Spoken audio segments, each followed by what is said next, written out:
चलिए, marginal costing most most most important chapter है बेटा। देखो यहाँ पर सबसे पहली टर्म ही आती है बेटा, what do you mean by marginal cost. What do you mean by marginal cost.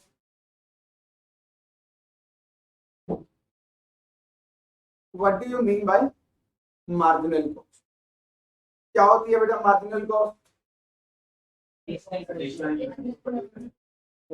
Sir, additional unit को प्रोड्यूस करने की वजह से जो कॉस्ट आती है। मंगवाओ जरा आज इकोनॉमिक्स की बुक, फाउंडेशन की 11th 12th की, शायद मैंने ऐसी डेफिनेशन नहीं पढ़ी।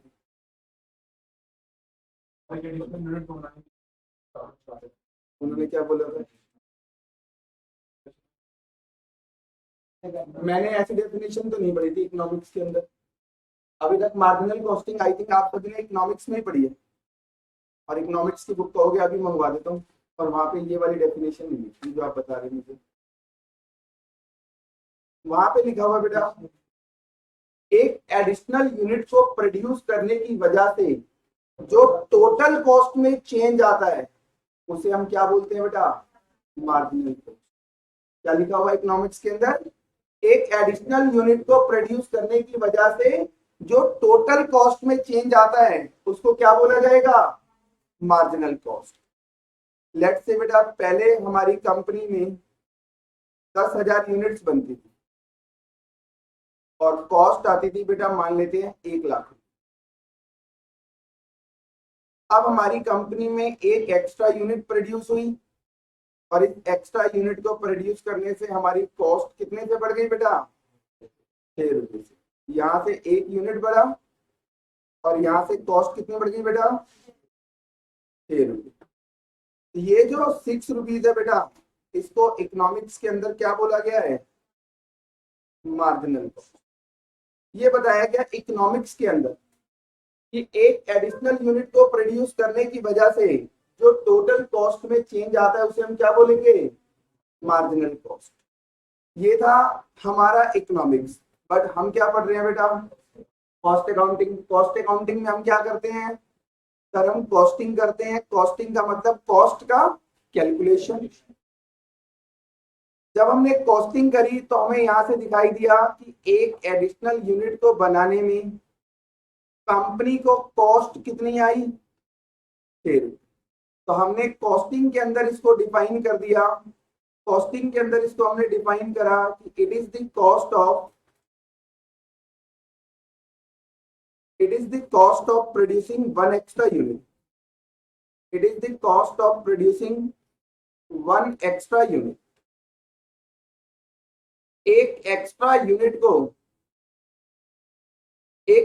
यूनिट को प्रोड्यूस करने की वजह से बेटा जो कंपनी की कॉस्ट इंकर हुई है, जो आउटफ्लो हुआ है, वो क्या है? हमारी मार्जिनल कॉस्ट है। अब यहां से देखो, इकोनॉमिक्स की बात बिल्कुल सही थी कि एक एडिशनल यूनिट को बनाने की वजह से टोटल कॉस्ट में जो चेंज हुआ उसे क्या बोलेंगे हम? Marginal cost. कॉस्टिंग ने इसी बात को बेटा अलग लैंग्वेज में, अलग वर्ड्स में बोल दिया कि एक एडिशनल यूनिट को प्रोड्यूस करने की वजह से जो भी कॉस्ट कंपनी को इंकर करनी पड़ती है उसी कॉस्ट को क्या बोलेंगे हम? Marginal cost. सिर्फ शब्दों का हेर फेर है बेटा, मीनिंग तो वही है।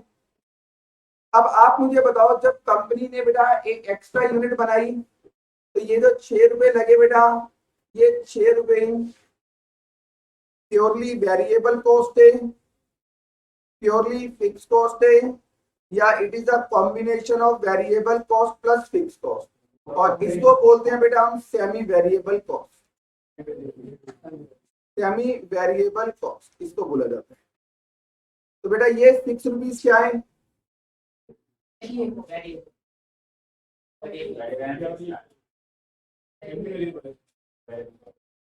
हाँ जी निशिता जी, इनको तो ज्वाइनिंग हो रही है। अश्विनी सर की तरह क्लास में खड़ा करना पड़ेगा थोड़ी देर तक। Semi variable, variable, variable, semi, semi variable. हाय भाई ध्यान।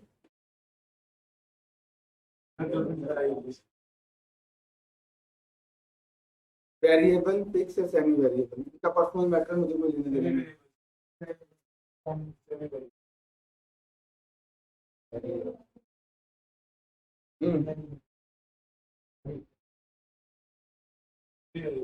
अब ध्यान से सुनिए, अब ध्यान से सुनिए सारे बच्चे। मान लो बेटा इस कंपनी का नाम रेंट था, रेंट है मान लो 10,000 रुपये, मशीनों पे डेप्रिसिएशन लगता है अगेन लेट से 10,000। अगर मैं बात करूं बेटा जब एक एडिशनल यूनिट बनाई, ये एक एडिशनल यूनिट, बातें ना करें, ये एक एडिशनल यूनिट जब प्रोड्यूस हुई तो बेटा क्या लैंडलॉर्ड आके मुझसे रेंट ज्यादा मांगेगा कि नहीं आपने इस मंथ एक ज्यादा यूनिट बना दी, रेंट बढ़ाओ, रेंट दो फालतू? नहीं। मशीन का डेप्रिसिएशन, अगर मशीन यूज ना भी करें तो भी डेप्रिसिएशन लगता है, और मशीन यूज करके आप चाहे एक एडिशनल यूनिट प्रोड्यूस कर लो तो उसकी वजह से कोई एडिशनल डेप्रिसिएशन नहीं लगेगा। ये दोनों कौन सी कॉस्ट है बेटा? फिक्स। तो इसका मतलब फिक्स कॉस्ट तो इंकर नहीं होगी, तो यहाँ से भी फिक्स कटा, यहाँ से भी फिक्स कटा, तो बचा क्या बेटा? वेरिएबल। अब ध्यान से सोचो वेरिएबल में क्या क्या होगा? मटेरियल। मान लो बेटा एक यूनिट को बनाने में मटेरियल लगता है हमारा 3 रुपए का, तो जब एक एडिशनल यूनिट कंपनी को बनानी है तो उसके लिए मटेरियल खरीदना पड़ेगा या नहीं खरीदना पड़ेगा? खरीदना पड़ेगा, तो मटेरियल कॉस्ट लगेगी। लेबर, लेबर कहती है सर जितना मर्जी यूनिट प्रोड्यूस करवाओ हम 2 रुपए लेंगे, तो जब हमने लेबर को बोला एक एक्स्ट्रा यूनिट प्रोड्यूस कर दो तो उसने प्रोड्यूस कर दी, और अब वो हमसे क्या मांगेगी? चार्जेस, तो यानी लेबर कॉस्ट भी लगेगी। इसके अलावा कुछ अदर वेरिएबल एक्सपेंस होंगे, अदर वेरिएबल एक्सपेंस मान लो कितना? 1 रुपी। सर अदर वेरिएबल एक्सपेंस में क्या क्या हो सकता है? Electricity, electricity. अब मान लो बेटा जब एडिशनल यूनिट बनाएगी हमारी लेबर तो मशीन भी चलेगी, मशीन चलेगी तो इलेक्ट्रिसिटी का कंजम्पशन बढ़ेगा, इलेक्ट्रिसिटी का कंजम्पशन बढ़ेगा तो इलेक्ट्रिसिटी का बिल भी ज्यादा आएगा, तो मतलब ये कॉस्ट भी लगेगी। तो ये सारी कॉस्ट क्या है हमारी? वेरिएबल। तो वेरिएबल कॉस्ट हमारी लग रही है, फिक्स कॉस्ट नहीं लगती। तो बेटा याद रखना जब भी हम एडिशनल यूनिट क्या, हम जब भी प्रोडक्शन करेंगे चाहे 1 यूनिट का करें चाहे 1 लाख यूनिट का करें, सिर्फ और सिर्फ क्या लगती है बेटा? Variable cost. सोच के देखो बेटा एक पर्टिकुलर मंथ में मैंने प्रोडक्शन ही बंद कर दिया, एक पर्टिकुलर मंथ के अंदर प्रोडक्शन बंद कर दिया, क्या रेंट की कॉस्ट आएगी या नहीं आएगी? आएगी। डेप्रिसिएशन आएगा। तो बेटा मैं प्रोडक्शन करूं, प्रोडक्शन डन या नॉट डन, आप प्रोडक्शन करो या ना करो, ये कॉस्ट तो क्या होगी? इनकर्ड होगी। और आपको मैंने बताया था बेटा एक ऐसी कॉस्ट जो दोनों ऑल्टरनेट में लग रही हो, मैथमेटिक्स को क्या कहता है? कैंसिल कर दो। तो यहाँ पर भी बेटा हम जब प्रोडक्ट बनाते हैं तो हमें पता है हम प्रोडक्ट बनाए या ना बनाए फिक्स कॉस्ट तो लगनी है। अगर प्रोडक्ट नहीं भी बना रहा तो भी रेंट दे रहा हूँ, डेप्रिसिएशन लग रहा है। अगर जब मैं प्रोडक्ट बनाऊंगा तो मेरी जेब से सिर्फ और सिर्फ क्या एडिशनल लगेगा? Variable cost. तो बेटा वेरिएबल कॉस्ट तभी लगेगी जब हम प्रोडक्शन करेंगे, और प्रोडक्शन बंद कर दे तो क्या वेरिएबल कॉस्ट लगेगी? नहीं लगेगी। पर यूनिट कॉस्ट में हमेशा बेटा फिक्स कॉस्ट का इन्वॉल्वमेंट होगा, और वो बजट चैप्टर में बताऊंगा फिक्स कॉस्ट जो हम पढ़ते हैं कि वो फिक्स होती है, पर यूनिट वेरिएबल होती है, वेरिएबल होती है। क्योंकि आपने जब एडिशनल यूनिट बनाया तो क्या रेंट बढ़ा था? रेंट की कॉस्ट तो नहीं, जीरो थी, डेप्रिसिएशन जीरो। तो एक एडिशनल यूनिट जब भी प्रोड्यूस करते हैं ना बेटा तो उसकी वजह से मेरी फिक्स कॉस्ट में कोई भी चेंज नहीं आता। अभी कोई एक नया स्टूडेंट आ जाए क्लास में तो क्या बेटा हमारे को उसके लिए कुछ अलग से फिक्स कॉस्ट लगानी पड़ेगी? एसी चल रहा है वो भी आके बैठ जाएगा, बिल आ रहा है, रेंट जितना है वो हमें देना ही देना है। हमारी वेरिएबल कॉस्ट क्या है? सिर्फ एक बुक उसको प्रिंट करा के देनी पड़ेगी, बस इससे ज्यादा हमारी कोई कॉस्ट नहीं आएगी। तो बेटा हमारा जब भी 1 यूनिट की बात हो रही है मैंने लिखा ना सिर्फ 1 यूनिट की, और वो भी एक्स्ट्रा बनाई है बेटा हमने। तो जब भी एक एक्स्ट्रा यूनिट बनाओगे तो सिर्फ क्या लगेगा बेटा, वेरिएबल कॉस्ट, और फिक्स नहीं लगता।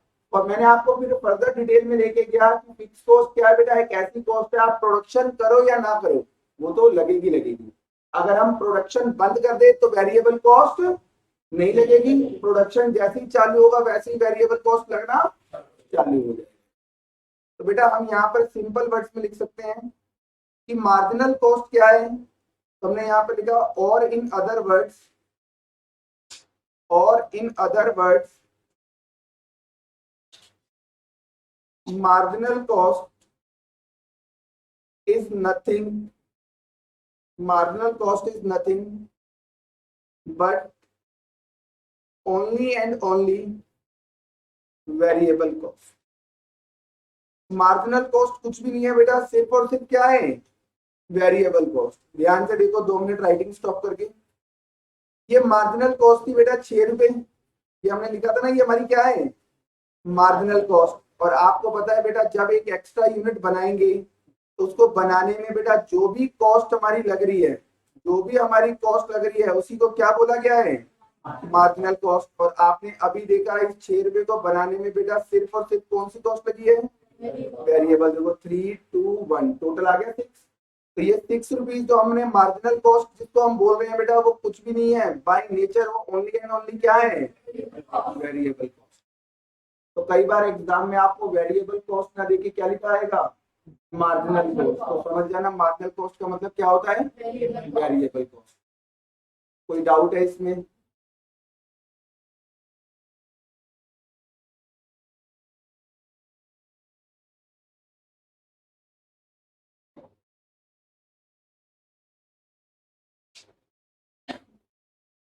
हो गया?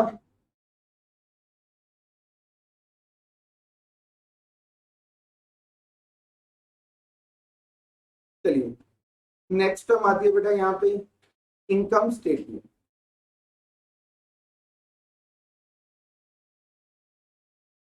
इनकम स्टेटमेंट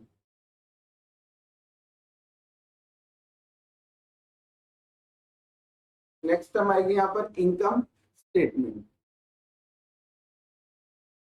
सेल में से हम वेरिएबल कॉस्ट माइनस कर दें तो क्या आ जाएगा बेटा हमारा, ये कहता है कंट्रीब्यूशन।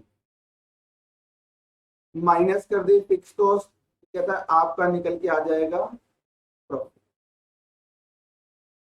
अब बेटा इसमें से आपने ये 3 नाम तो सुने हुए, 3 क्या 4 सुने हुए, बस क्या है आपके लिए नया नाम है, कंट्रीब्यूशन। क्या है ये, इसका नाम कंट्रीब्यूशन क्यों पड़ा, ध्यान से देखते हैं। मान लो हमने 10,000 यूनिट बेची है एट द रेट ऑफ ₹10, हमने सेल कितने का करा है बेटा, 1 लाख रुपए का। अब 10,000 यूनिट बेची है तो बेटा बेचने के लिए पहले हमने उसे प्रोड्यूस भी करा होगा, और मान लो प्रोड्यूस करने में अभी बताया था ऊपर कॉस्ट कितनी आती है, 1 यूनिट के लिए 6 रुपए, कितना आ गया 60,000। यहाँ से आ गया मान लो 40,000।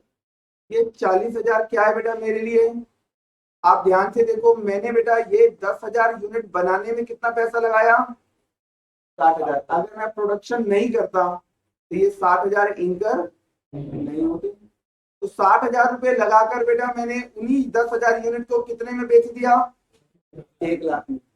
60,000 में बनाया, 1 लाख में बेचा, तो बेटा मुझे बेनिफिट कितना हुआ, हमें बेनिफिट हो गया कितना, 40,000। अब ये बेनिफिट, इस बेनिफिट से हम क्या करेंगे बेटा, फिक्स कॉस्ट का पेमेंट। तो ये जो हमारे को बेनिफिट हुआ था बेटा, ये 40,000 अपना कंट्रीब्यूशन दे रहा है कि आप इसमें से फिक्स कॉस्ट का क्या करो, पेमेंट करो, और प्रॉफिट को क्या करो, कैलकुलेट करो, डिराइव करो। तो इस 40,000 ने बेटा क्या करा है, कंट्रीब्यूशन करा है towards the payment of the fix cost and to calculate the amount of profit. इसलिए इसका नाम क्या पड़ गया बेटा, कंट्रीब्यूशन। समझ में आया इसका नाम क्यों पड़ा कंट्रीब्यूशन, क्योंकि ये अमाउंट क्या करता है बेटा, फिक्स कॉस्ट का पेमेंट करने में अपना योगदान दैट इज कंट्रीब्यूशन दे रहा है। और साथ साथ हमारी मदद कर रहा है कि आप फिक्स कॉस्ट का पेमेंट करने के बाद क्या करो, प्रॉफिट को कैलकुलेट करो। आप ध्यान से देखना कुछ चीजें। देखो कंट्रीब्यूशन निकालने के लिए एक फार्मूला तो मैंने अभी आपको बता दिया, सेल में से क्या कर दो, वेरिएबल कॉस्ट माइनस कर दो, सेल माइनस वेरिएबल कॉस्ट। इसका निकालने का एक तरीका और,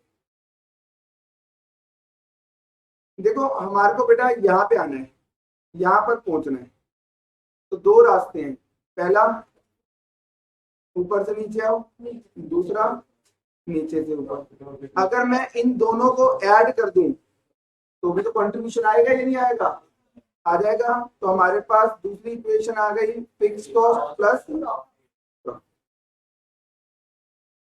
कोई डाउट इसमें, कीजिए कॉपी।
हो गया।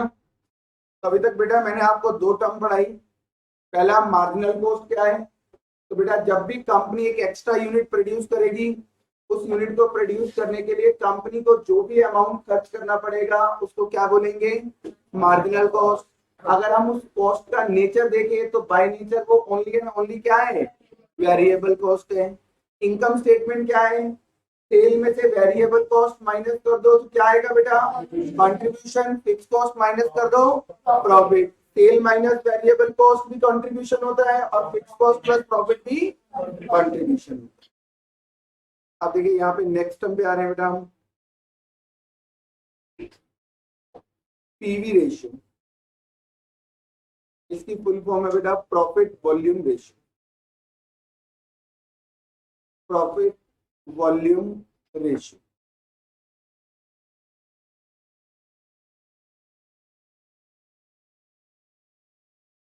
It is also called as, it is also called as contribution to sales ratio, contribution to sales ratio. It is also called as contribution to sales ratio. अब बेटा अगर आपने रेशियो चैप्टर अच्छे से पढ़ा हुआ है तो आपको पता होगा बेटा जिस भी रेशियो में 2 लगती है उससे पहले वाली टर्म को हम बोलते हैं फर्स्ट टर्म और बाद वाली टर्म को सेकंड टर्म। और फार्मूला क्या बनता है बेटा, first term divided by second term. तो यहां से पीवी रेशियो का फार्मूला निकल के आ गया, contribution upon sales into 100, contribution upon sale into 100। अब आपके मन में एक बात आई, सर ये जो आपने फॉर्मूला लिखवाया, ये जो हमने फॉर्मूला लिखा है सर इसका, इसका तो जन्म डेरिवेशन इस वाली डेफिनेशन से यानी इस वाले नाम से हो गया। तो सर ये तो इस वाले नाम से समझ में आ रहा है, contribution to sales ratio formula बन रहा है contribution divided by sale into 100। But sir इसका नाम ये पीवी रेशियो क्यों रखा गया, प्रॉफिट वॉल्यूम रेशियो, ये क्या रिप्रेजेंट कर रहा है, इसका क्या मीनिंग है, ये तो क्लियर ही नहीं हुआ।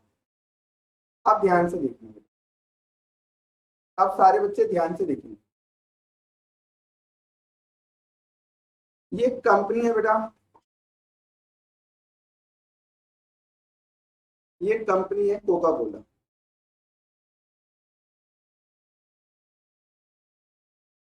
आपको पता है ये कोल्ड ड्रिंक बेचती है, कोका कोला कंपनी क्या करती है, कोल्ड ड्रिंक बेचती है। और मान लेते हैं इसका सेलिंग प्राइस है बेटा 20 रुपीज। इसमें सेलिंग प्राइस रखा हुआ बोतल का कितना, 20 रुपीज। अब इस कंपनी ने क्या करा बेटा, ये कंपनी एक अच्छी रेपुटेटेड कंपनी बन गई और ये अर्न कर रही है, अर्निंग हाई प्रॉफिट, ये huge amount of profit earn कर रही है। अब इसको इसका प्रॉफिट देखकर बेटा, इस कंपनी का प्रॉफिट देखकर एक नई कंपनी बाजार में आई इसको कंपटीशन देने के लिए। अब बेटा इसको कंपटीशन देना है तो बेटा इसके बराबर ही क्या करना होगा, इसके बराबर ही प्रोडक्शन करना होगा।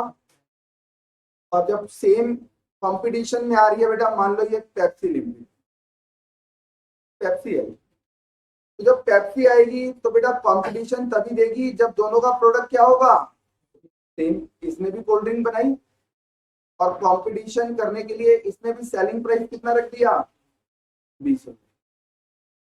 बट कंपटीशन ये तभी दे पाएगी जब इन दोनों कंपनीज की बेटा, इन दोनों कंपनी की फिक्स कॉस्ट क्या होगी, सेम होगी। क्या एक छोटी कंपनी बड़ी कंपनी को कंपटीशन दे सकती है, नहीं। कंपटीशन अगर आपको देना है किसी को तो उसके बराबर आपको इन्वेस्टमेंट करना पड़ेगा। तो यानी ये यहाँ से एक दो बातें हमें क्लियर हुई कि ये दोनों कंपनियां क्या कर रही हैं बेटा, सेम प्रोडक्ट बना रही हैं। और जब सेम प्रोडक्ट होगा तो बेटा सेलिंग प्राइस भी क्या होगा, सेम होगा। और साथ साथ इन दोनों कंपनियों का फिक्स कॉस्ट भी क्या होगा, सेम होगा। दोनों ने इक्वल एरिया ऑक्यूपाइड करा हुआ है, नंबर ऑफ जो स्टाफ है इनका सैलरी के ऊपर वो भी क्या है, सेम है, मशीन्स भी क्या है इनके पास, सेम है। तो सारी चीजें सेम होगी तो फिक्स कॉस्ट क्या हो जाएगी, सेम हो जाएगी। अब बेटा यहां से मान लेते हैं ये दोनों ही कंपनियां कितना सेल करती हैं। मान लो 10,000 बोतल बेची किसने, कोका कोला ने। 20 रुपए के हिसाब से कितना आया, 2 लाख रुपए। मान लेते हैं ये भी 10,000 बेच रही है, 20 रुपए के हिसाब से कितना, 2 लाख। वेरिएबल कॉस्ट, चलो आज मान लिया कि ये दोनों कंपनियां क्या कर रही है बेटा, एक दूसरे को इक्वल कंपटीशन दे रही है। पेप्सी कंपनी ने इतना हाईली एडवर्टीजमेंट कराया कि शॉर्ट टर्म पीरियड में ये क्या बन गई बेटा, कोका कोला कंपनी की कॉम्पिटिटर बन गई। आज दोनों ही क्या है बेटा, बड़ी कंपनी है और इक्वल कंपटीशन दे रही है एक दूसरे को, दोनों ही 10-10 हजार बेच रही है। अब बेटा इन्होंने 10,000 बेची है बोतल कोका कोला ने, तो बनाई भी होगी और बनाते समय क्या लगता है, वेरिएबल कॉस्ट। वेरिएबल कॉस्ट मान लो बेटा इसकी आती है 5 रुपए, कितना आएगा ये, 5 नहीं 10 रुपए ले लो, ये आ गया 1 लाख। 1 लाख, इसने भी 10,000 यूनिट बेची है तो बनाई होगी। बेटा मेरा क्वेश्चन आपसे ये है कि इन दोनों कंपनी की वेरिएबल कॉस्ट सेम होगी या अलग अलग हो सकती है, सेम कभी नहीं हो सकती। मैं आपको रीजन देता हूं, हमेशा डिफरेंट हो। कोका कोला कंपनी बेटा ये लास्ट मान लेते हैं लास्ट 15 ईयर से क्या है कंपनी एग्जिस्टेंस में, और पेप्सी कंपनी अभी 5 साल पहले आई है, तो बेटा मार्केट की ज्यादा नॉलेज किसके पास है? कोका कोला के पास। कोका कोला को पता है कि इंडिया में सबसे सस्ता मटेरियल कहां पर किस दुकान पर मिलता है। कोका कोला को ज्यादा नॉलेज होगी एज कंपेयर टू पेप्सी थी। तो जब इसको पता है कि सस्ता मटेरियल कहां से मिलेगा, ये तो वहीं से परचेज करेगी। और पेप्सी वाले को अगर वहां का नॉलेज नहीं है तो कंपैरेटिवली कोका कोला से क्या करेगा, हाई कॉस्ट के ऊपर मटेरियल परचेज करेगा। मान लेते हैं बेटा उसने परचेज करा ये 12 रुपए पे, तो ये कितना आएगा 1,00,000। यहां से निकल के आ गया बेटा मेरा कंट्रीब्यूशन, कितना आया कंट्रीब्यूशन 1,00,000, और यहाँ पर 80,000। फिक्स कॉस्ट दोनों की मान के चले थे बेटा, फिक्स कॉस्ट क्या होगी सर सेम होगी। तो मान लेते हैं फिक्स कॉस्ट है 40,000 रुपए, और यहाँ पर भी आ गया कितना 40,000। तो यहाँ से प्रॉफिट निकल कर आएगा बेटा 60,000, और यहाँ आ रहा है 40,000। आप यहाँ से एक बार बेटा पीवी रेशियो निकालो। कंट्रीब्यूशन कितना है, contribution 1,00,000 divided by sale 2,00,000 into 100 कितना आएगा बेटा 50%। यहाँ पर देखो कंट्रीब्यूशन 80,000, और ये आ गया 2,00,000 का सेल इंटू 100 40%। तो यहाँ से देखो बेटा पीवी रेशियो किसका ज्यादा है, कोका कोला का। और कोका कोला का पीवी रेशियो ज्यादा है, तो आप ध्यान से देखो इसका अमाउंट ऑफ प्रॉफिट भी क्या है ज्यादा है। तो आपको पीवी रेशियो कहता है अगर आपके पास ये सिचुएशन सेटिस्फाइड हो जाए कि अगर आप कंपेयर कर रहे हो दो कंपनी का, अगर उन दोनों कंपनी का फिक्स कॉस्ट क्या है सेम है, तो बेटा आप बेटा फिक्स कॉस्ट और प्रॉफिट की कैलकुलेशन ये बिना ही पीवी रेशियो के बेस के ऊपर बता सकते हो। जिसका पीवी रेशियो ज्यादा है उसका प्रॉफिट वॉल्यूम प्रॉफिट अमाउंट भी क्या होगा ज्यादा। इसलिए इसका नाम क्या पड़ा बेटा प्रॉफिट वॉल्यूम रेशियो। ये बताता है कि जब हम दो इक्वल कंपनीज को कंपेयर करेंगे तो हमें प्रॉफिट निकालने की जरूरत नहीं है, सिर्फ आप उसका कंट्रीब्यूशन निकालो और उसके बेस के ऊपर पीवी रेशियो निकालो। जिस कंपनी का पीवी रेशियो ज्यादा आएगा उस कंपनी का अमाउंट ऑफ प्रॉफिट भी ज्यादा।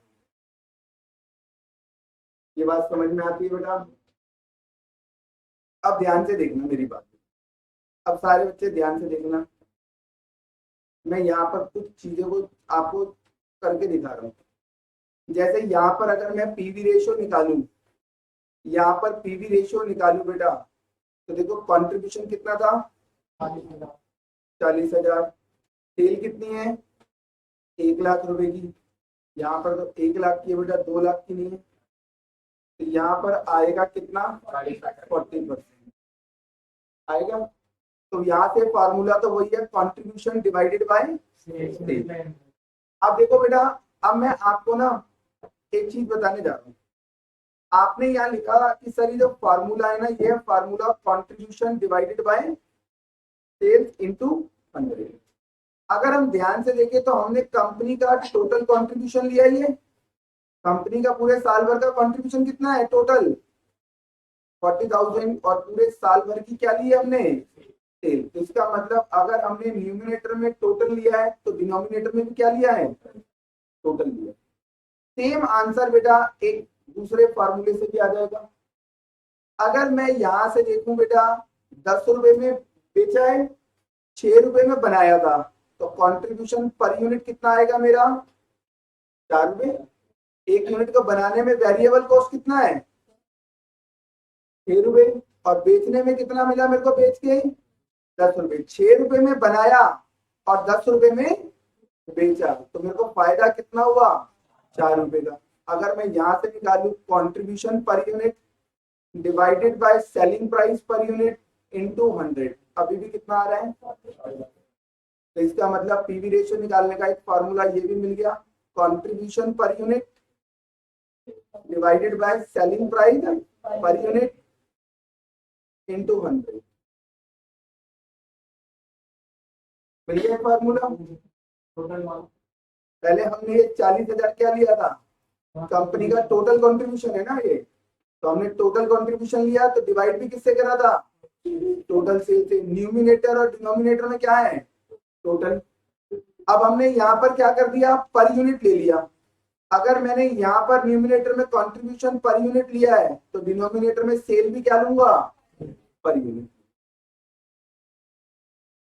कोई डाउट किसी को? ये फार्मूला भी इसके साथ लिख लेना बेटा। इसी के ऑब्लिक में एक फार्मूला आपको और मिल गया, contribution per unit, contribution per unit divided by sale price per unit into 100।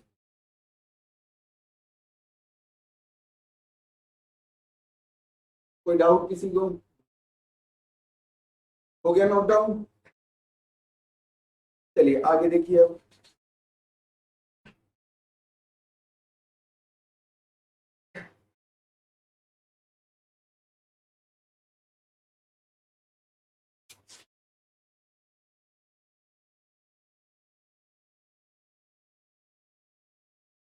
अब ध्यान से देखो बेटा, आपने यहां से बेटा आपने क्या करा था, पीवी रेशियो निकाला था।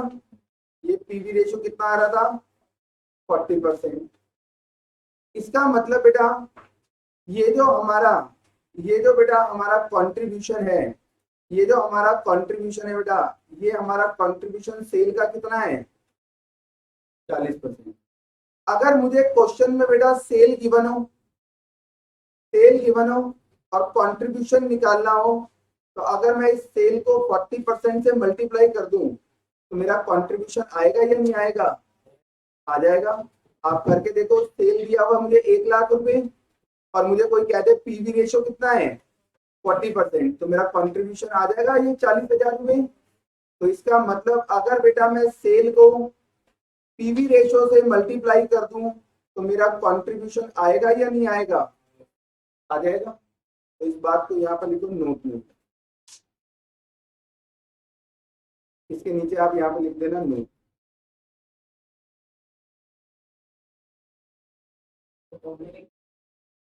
हाँ जी, जहाँ फॉर्मूला यहाँ लिखवा रहा हूँ, अब इसी के नीचे आप लिखोगे यहाँ पे नोट। आपने लिखा note, contribution is equal to क्या होगा, सेल्स इनटू पीवी रेशियो। कोई दुख दर्द शोक अफसोस कि ऐसा क्यों हुआ सर? हाँ जी, चैप्टर ही फॉर्मूला बेस्ड है। हाँ जी, मत लिखो, जब आगे क्वेश्चन में डायरेक्ट लिखूंगा तब मैं पूछूंगा क्या जरूरत थी। जब पूछेगा सर ये कैसे हुआ, तब मैं कहूंगा बेटा कोई जरूरत नहीं है लिखने की, इसे भी ड्राइव हो गया।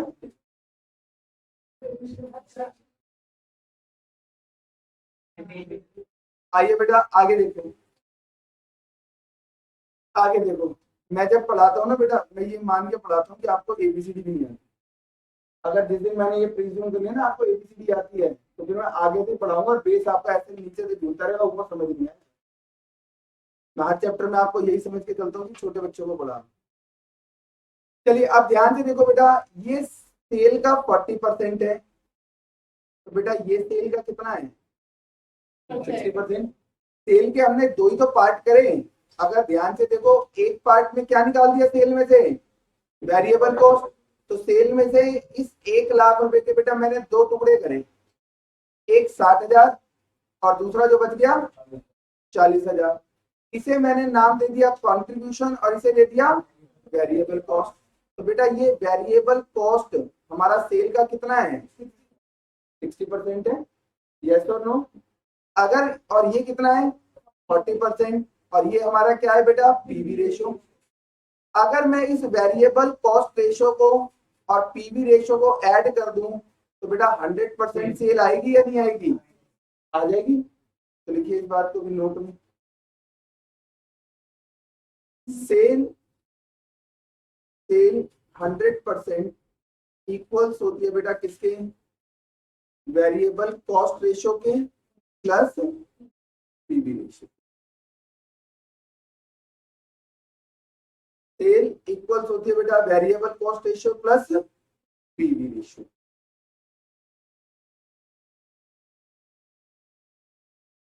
यहां तक कोई डाउट?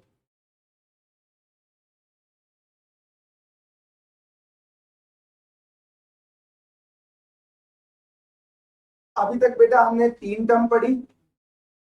पहली मार्जिनल कॉस्ट क्या थी बेटा, एक एडिशनल यूनिट को प्रोड्यूस करने की वजह से कंपनी जो भी अमाउंट खर्च करती है वो क्या है, मार्जिनल कॉस्ट, और इसका नेचर क्या होगा, वेरिएबल कॉस्ट। फिर इसके बाद मैंने आपको बताया इनकम स्टेटमेंट कैसे निकालेंगे, सेल माइनस वेरिएबल कॉस्ट क्या आएगा, कंट्रीब्यूशन माइनस क्या आएगा, प्रॉफिट। फिर मैंने आपको बताया कंट्रीब्यूशन क्या होता है, सेल माइनस वेरिएबल कॉस्ट, और एक ऑप्शन है फिक्स कॉस्ट प्लस प्रॉफिट। फिर मैंने आपको बताया बेटा यहाँ से PV ratio, profit volume ratio, इसका दूसरा नाम क्या है बेटा, कंट्रीब्यूशन टू सेल रेशियो। इस रेशियो से, इस वाले नाम से इसका क्या हो गया, formula type contribution divided by sale into 100। फिर हमारे दिमाग में आया कि सर फिर इसका नाम पीवी रेशियो क्यों रखा गया, तो इसका यूज कब होगा, जब हम दो कंपनी को क्या करेंगे, कंपेयर। अब कंपेयर करने के लिए दो बातें सेम होनी चाहिए, एक तो सेम प्रोडक्ट बना रही है और दूसरा फिक्स कॉस्ट सेम है। तो बेटा अगर ऐसी सिचुएशन है हमारे पास कि हम कंपेयर कर रहे हैं दो कंपनी को, तो हम बिना प्रॉफिट कैलकुलेट करे ही बता सकते हैं किस कंपनी का प्रॉफिट ज्यादा होगा। उसके लिए क्या करेंगे, हम पीवी रेशियो निकालेंगे। जिस कंपनी का पीवी रेशियो ज्यादा होगा वो रिप्रेजेंट करेगी उस कंपनी का प्रॉफिट अमाउंट भी ज्यादा होगा। फिर मैंने आपको बताया बेटा कंट्रीब्यूशन कैसे निकलेगा, तो आप सेल को पीवी रेशियो से क्या कर देना, मल्टीप्लाई। फिर मैंने आपको बताया बेटा वेरिएबल कॉस्ट रेशियो और पीवी रेशियो क्या होते हैं, 100% ऑफ सेल के इक्वल होंगे। यहां तक कोई दुख दर्द शोक अफसोस?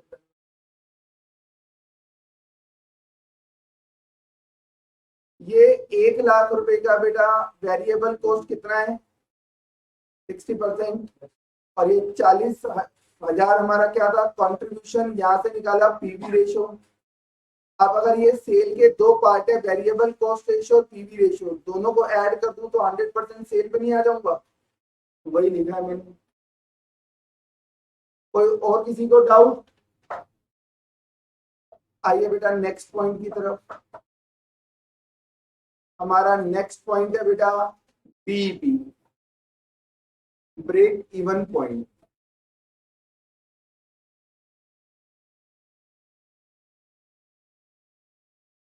Break even point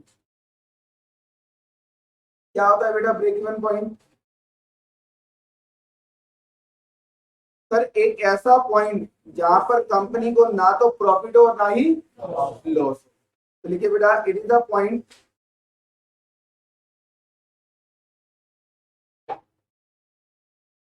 it is a point at which there is no profit and no loss to the company. It is a point at which there is no profit and no loss to the company. अब एक बात मेरी समझ में नहीं आई बेटा, sir क्या समझ में नहीं आई, आप हमें बताओ, हम विद्वान बच्चे हैं, अभी आपकी प्रॉब्लम सॉल्व कर देंगे। बेटा हम 11वीं क्लास में आए थे 11th स्टैंडर्ड में, तो हमने वहीं से पढ़ना शुरू करा, कसमें वादे खाने शुरू करे कि कंपनी का ऑब्जेक्टिव क्या होता है, प्रॉफिट मैक्सिमाइजेशन। हमने तो हमेशा यही पढ़ा है, हर केस में हमें कंपनी का प्रॉफिट क्या करना है, बढ़ाना है, मैक्सिमाइज करना है। और यहाँ पे तो हम एक ऐसा पॉइंट ढूंढ रहे हैं जहाँ पे कंपनी को ना तो प्रॉफिट और ना ही लॉस, मीन जीरो प्रॉफिट। तो हम क्यों ढूंढ रहे हैं सर ये पॉइंट, जबकि हमारा तो पर्पस है टू मैक्सिमाइज दी प्रॉफिट। तो सर ये कंपनी बीईपी क्या हमारे को रियल लाइफ में देखने को मिलेगा या सिर्फ किताबों में ही है ये सब चीजें? क्योंकि रियल लाइफ में तो हमें क्या करना है, कंपनी की प्रॉफिट को मैक्सिमाइज करना है। क्या रियल लाइफ में बीईपी देखने को मिलेगा?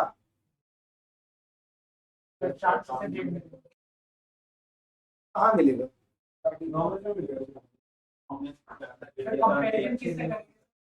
Means, अगर हमें मैक्सिमम प्रॉफिट हो रहा है तो एक पॉइंट होगा ना कि इसके और इसके बीच में प्रॉफिट कितना हो तो वो जीरो से क्या कंपेयर होगा? जीरो से ऊपर तो 10 रुपए कमा लेंगे, वो भी मैक्सिमम में। कंपनी की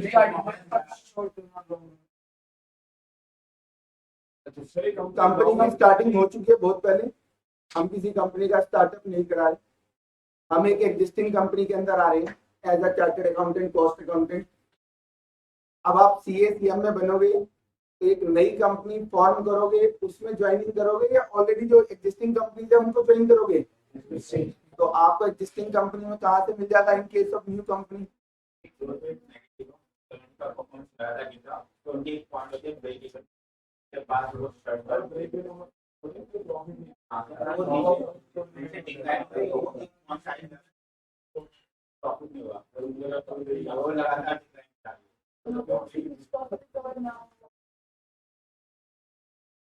ग्रोथ रेट नेगेटिव क्या होता है पहले मुझे ये बता दो।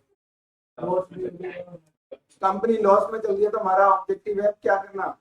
Profit maximisation. तो उसको प्रॉफिट में लेके आना, ना कि बीईपी में।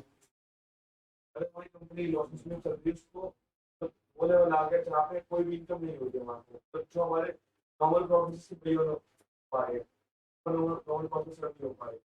तो ये गुडविल के valuation of goodwill, super profit minus normal profit है।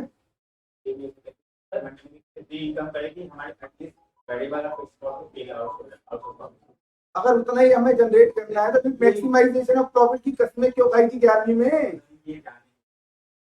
क्यों जान रहे हो? जब प्रॉफिट अच्छा खासा आ रहा है, आज मेरे को यहाँ से 10 लाख रुपए का प्रॉफिट पर मंथ आ रहा है, मैं क्यों जानूंगा कि कितने खर्चे हैं? दे रहा है ना बिजनेस प्रॉफिट। प्रॉफिट क्या मतलब क्या है? सारी कॉस्ट पे ऑफ हो गई तो मैं क्यों जानूंगा वेरिएबल कितना, फिक्स कितना? मेरा तो एक ही मोटिव है, 10 लाख रुपए पर मंथ यहाँ से निकालो, काम खत्म। ऐसी कंपनियां जो मतलब लोगों के हित में काम करती है, वो भी सारी लोगों के हित में काम करती है। सोशल रिस्पॉन्सिबिलिटी हर एक कंपनी की होती है। सरकारी कंपनी ऐसी जैसे रेलवे है, हाँ, रेलवे वो आपके हित में काम नहीं करती। हाँ। रिकवर करना हो तो वो बस मतलब रेलवे आज लॉस में चल रही है, पहली बात तो है नहीं, ठीक है ना? प्रॉफिट में चल रही है। अगर मैं आपकी बात मान लूं लॉस में भी चल रही है ना, तो फिर उसको कॉस्ट ही निकालनी है, बस यही उसका पर्पज है। वो बस अपना कॉस्ट रिकवर करेगी। अच्छा, अभी भी रेलवे पब्लिक इंटरेस्ट में काम कर रही है, प्रॉफिट में चल रही है, उन्हें बस किराया घटा दो। क्या बात कर रहे थे? आइए आप ध्यान से देखो, ये आपको रियल लाइफ में बहुत बार देखने को मिल जाएगा। बीईपी आपको रियल लाइफ में एग्जिस्टिंग कंपनी के अंदर ही, इवन 50-100 साल पुरानी भी कंपनी है तो भी देखने को मिल जाएगा। कैसे? एक बात सोचना है, हर 4-5-10 साल के बाद हमारा एग्जिस्टिंग प्रोडक्ट क्या होता है मार्केट से आउट होना है ना। अब मान लो कंपनी ने एक प्रोडक्ट आज से 5 साल पहले लॉन्च करा था, 5 साल बीत गए। अब कंपनी को लग रहा है ये प्रोडक्ट ना मैक्सिमम टू मैक्सिमम 3 साल तक और चल सकता है। इसके बाद इस प्रोडक्ट को हमें क्या करना पड़ेगा? परमानेंटली बंद करना पड़ेगा। क्यों? खरीदेगा ही नहीं कोई। अब लाइक वो पुराने जमाने के टीवी को बड़े बड़े, अगर कंपनी आज तक बनाती भी ला रही होती क्या कोई खरीदता? नहीं। एक पर्टिकुलर टाइम के ऊपर आके हर एक प्रोडक्ट मार्केट से क्या होता है? आउट हो जाता है। तो कंपनी को भी लग रहा है कि आज ये प्रोडक्ट हमने 5 साल पहले बनाया था, 5 साल हो गए हैं, लेकिन किसी तरीके से 3 साल और चला लेंगे। लेकिन 3 साल के बाद जब ये प्रोडक्ट बंद होगा तो कंपनी अगर कोई नया प्रोडक्ट अगर आज ना सोचे तो इस पॉइंट ऑफ टाइम पे कंपनी भी क्या हो जाएगी? बंद हो जाएगी। तो कंपनी समय समय के ऊपर क्या करती है बेटा? नए प्रोडक्ट के बारे में सोचती है। अगर मान लो बेटा यहाँ पर पिछले 2 साल से यानी 4th और 5th ईयर से प्रॉफिट कांस्टेंट हो जाता है, प्रॉफिट क्या होगा बेटा? कांस्टेंट हो जाता है।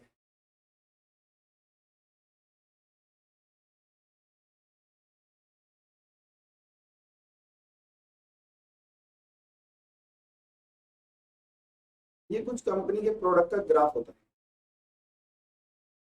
स्टार्टिंग में बेटा आप देखोगे ना, ग्रोथ बहुत कम बढ़ती है, प्रॉफिट कम होता है।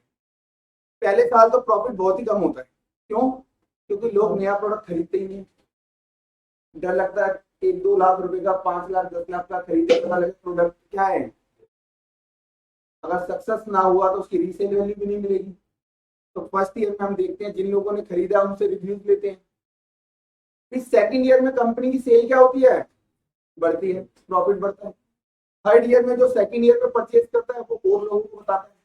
तो थर्ड ईयर और फोर्थ ईयर में आके कंपनी को क्या होता है, सबसे ज्यादा प्रॉफिट होता है। और उसके बाद वो प्रॉफिट क्या हो जाता है, एकदम कांस्टेंट रहता है कुछ ईयर। और देर आफ्टर वो प्रोडक्ट पुराना हो जाता है, मार्केट में कॉम्पिटिटर नए प्रोडक्ट ले आते हैं, इवन हम भी नया प्रोडक्ट ले आते हैं, फिर प्रॉफिट क्या होना शुरू होता है उसका, डाउन। और एक पॉइंट पे आके यहाँ पर आके कंपनी इस प्रोडक्ट का क्या कर देती है, वाइंड अप कर देती है। तो ये होता है प्रॉफिट ग्राफ, धीरे धीरे धीरे धीरे करके बढ़ेगा, फिर एकदम स्टेट होगा एंड देर आफ्टर डाउनफॉल पे। तो हम मान लेते हैं ये जो हमारा पीरियड चल रहा है ना बेटा, ये पीरियड है, मान लो अभी कुछ साल तक ये वाला पीरियड, 6 साल तक ये वाला पीरियड है, जहां पर प्रॉफिट क्या रहेगा, बिल्कुल कांस्टेंट रहेगा। और कंपनी को दिख रहा है कि 1 साल के बाद इसका प्रॉफिट क्या होगा, 7th और 8th ईयर में डाउनफॉल होगा, और 8th ईयर एंड पे इसको प्रोडक्ट को क्या करना है, बंद करना है हमारे को। तो कंपनी क्या करती है बेटा, अब देखो कंपनी में तो आप सभी चार्टेड कॉस्ट अकाउंटेंट हो, आपको यहाँ से कंपनी को प्रॉफिट हो रहा है मान लो एग्जिस्टिंग प्रोडक्ट से 5 लाख रुपए का, तो आपको भी पता है इस साल में भी प्रॉफिट कितना होगा, 5 लाख का। हम बेटा बात कर रहे हैं, देखो यहाँ से यहाँ 5 साल ये तो बीत चुका है, ये रेड वाला तो क्या है, बीत चुका है। लेकिन मैंने एज्यूम करा था कि ये 5th ईयर 6th ईयर और यहाँ पर 4th ईयर के एंड पे, 5th ईयर के एंड पे, 6th ईयर के एंड पे कितना अर्न करेगी, 5 लाख। इसके बाद ये डाउनफॉल पे आएगी, मान लो 4 लाख, और यहाँ पे आएगी 2 लाख, और देर आफ्टर हम क्या कर देंगे, इसे वाइंड अप करेंगे। तो आज कंपनी को दिख रहा है बेटा, कंपनी का मतलब आप चार्टेड कॉस्ट अकाउंटेंट को दिख रहा है कि 1 साल के बाद ये जो प्रॉफिट है ना, ये क्या हो जाएगा, गिरेगा। अगर ये प्रॉफिट गिरा तो बेटा चार्टेड अकाउंटेंट और कॉस्ट अकाउंटेंट बच्चे जो कस्में खा के आते हैं टू मैक्सिमाइज द प्रॉफिट, क्या वो मैक्सिमाइज होगा, नहीं। अब तो वो क्या होना शुरू हो गया, डिक्रीज। बट आपने तो कसम खाई हुई है डायरेक्टर को कि हम किसी भी हाल में कंपनी का प्रॉफिट बढ़ाएंगे नहीं तो कम से कम घटाएंगे भी नहीं, स्टेबल रखेंगे। तो अब आपने यहाँ पर ध्यान दिया कि 1 साल हमारे पास बचा हुआ है, ये वाला, इसमें तो हम सेम प्रॉफिट अर्न कर सकते हैं, बट देर आफ्टर उसके बाद तो क्या होगा, प्रॉफिट गिरेगा। तो आपने इसी पॉइंट पे डिसीजन लिया कि क्यों ना मार्केट के अंदर क्या करें, एक नया प्रोडक्ट लेके आते हैं। क्यों? क्योंकि ये प्रोडक्ट जो एग्जिस्टिंग प्रोडक्ट है 3 साल के बाद क्या हो जाएगा, बंद। तो अगर कंपनी का सर्वाइवल रखना है तो एक नया प्रोडक्ट तो हमारे को लॉन्च करना पड़ेगा। आपने एक नया प्रोडक्ट आज इस 5th ईयर में, 5th ईयर के एंड यानी 6th ईयर के बिगिनिंग में क्या कर दिया, लॉन्च कर दिया। जब फर्स्ट ईयर में बेटा प्रोडक्ट लॉन्च हुआ तो इनिशियल लेवल पे, स्टार्टिंग लेवल पे एक्सपेंसेस ज्यादा होते हैं या कम होते हैं, ज्यादा। तो आपने देखा एक्सपेंसेस तो क्या है बेटा, ज्यादा। और फर्स्ट ईयर में सेल ज्यादा होती है कम होती है, कम। अब सेल कम एक्सपेंसेस ज्यादा, तो क्या होगा हमारे को, लॉस होगा या नहीं होगा। तो अब आपने फर्स्ट ईयर में जब प्रोडक्ट लॉन्च करा तो आपको दिखाई देने लगा कि फर्स्ट ईयर में तो हमारे को नया प्रोडक्ट क्या देगा, लॉस कमा के देगा। अगर इसने लॉस कमा के दिया तो बेटा इस 6th ईयर में यहां से एग्जिस्टिंग प्रोडक्ट से तो क्या मिलेगा, 5 लाख का प्रॉफिट। अगर मान लो यहां से 50,000 का लॉस हुआ तो आपका नेट प्रॉफिट कितना रह जाएगा, 4.5 लाख, जो कि इस वाले 5 लाख से क्या मैक्सिमाइज है या मिनिमाइज हो गया, अब तो घटना शुरू हो गया। आपकी कस्में वादे तो इसी पॉइंट पे आके टूट जाएंगे 6th ईयर एंड पे, जब प्रॉफिट कितना दिखाई देगा, 4 लाख। तो अब आपने कहा यार ये तो हमने क्या करा, अपने गले में मुसीबत ले ली।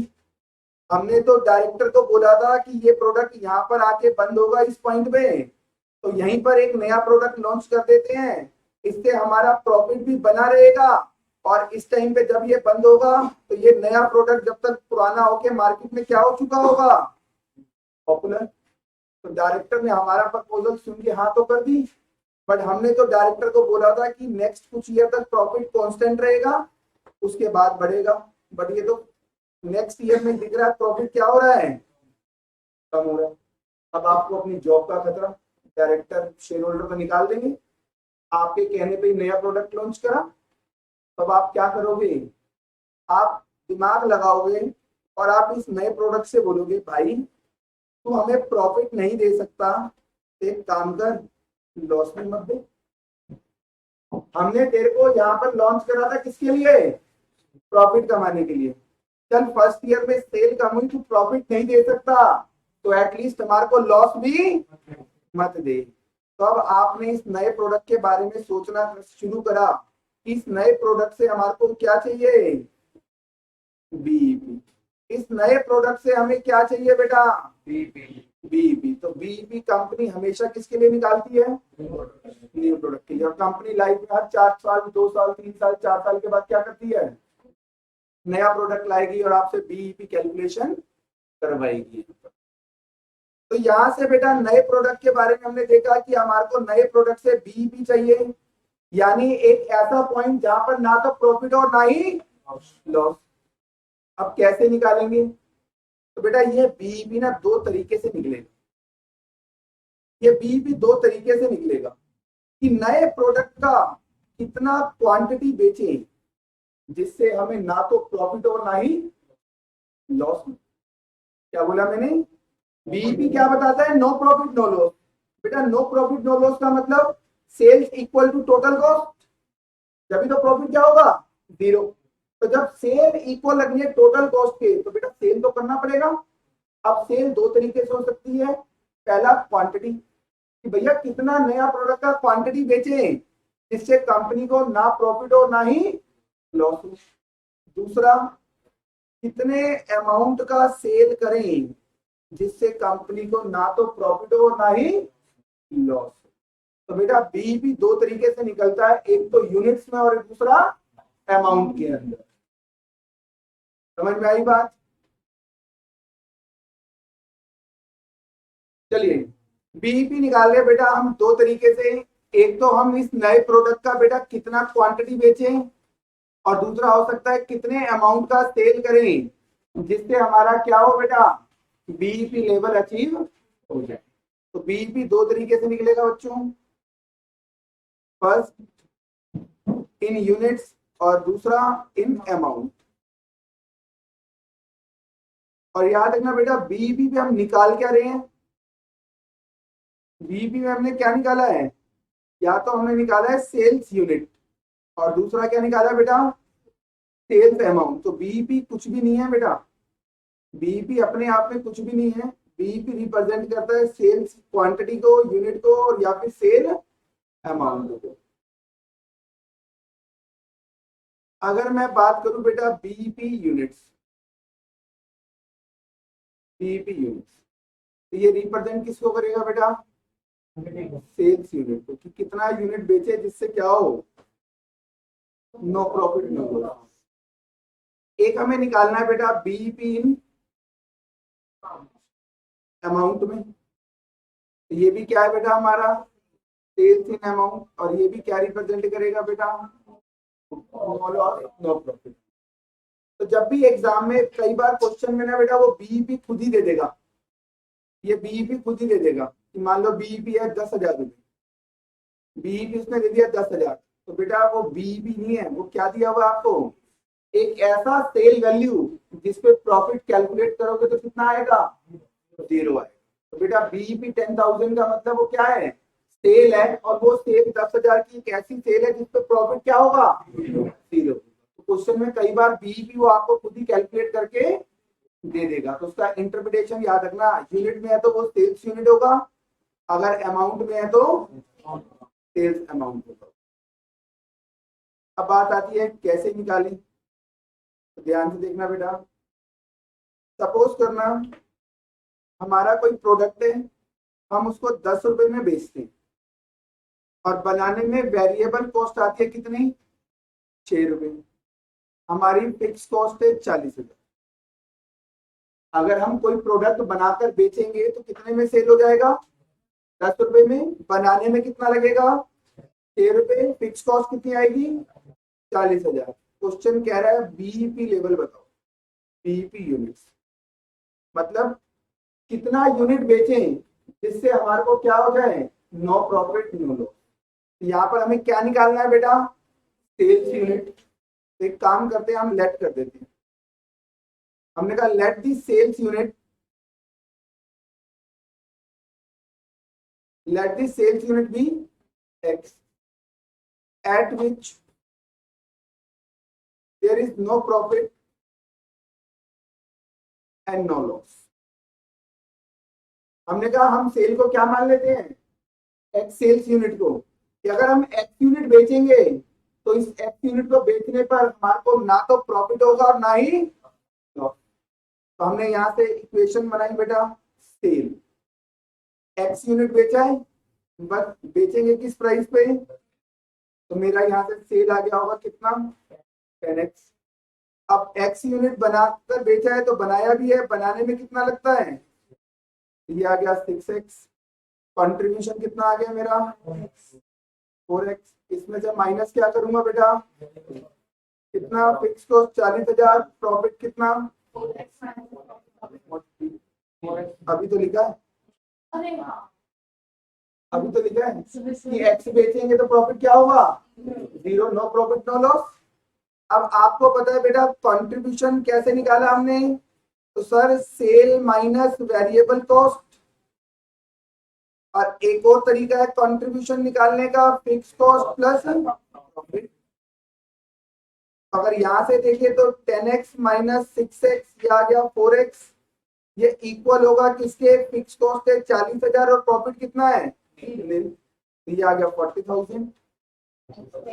यहां से अगर हम x की वैल्यू निकालें तो ये आएगा 40,000 डिवाइडेड बाय 4, कितना, 10,000। अब ध्यान से देखिए, ध्यान से देखो बेटा, ये 40,000 क्या था हमारा,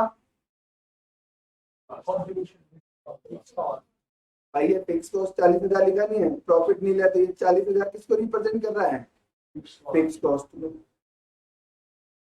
अब बेटा ध्यान से देखो, अगर इस 10 में से 6 रुपीज वेरिएबल कॉस्ट माइनस कर दूं तो मेरा कंट्रीब्यूशन पर यूनिट 4 रुपए आएगा या नहीं आएगा, तो ये 4 रुपए क्या है मेरा कंट्रीब्यूशन पर यूनिट। तो अब बेटा यहाँ से फार्मूला ड्राइव हो गया। अगर मुझे बीईपी यूनिट्स में निकालना है तो फार्मूला क्या होगा, फिक्स कॉस्ट डिवाइडेड बाय।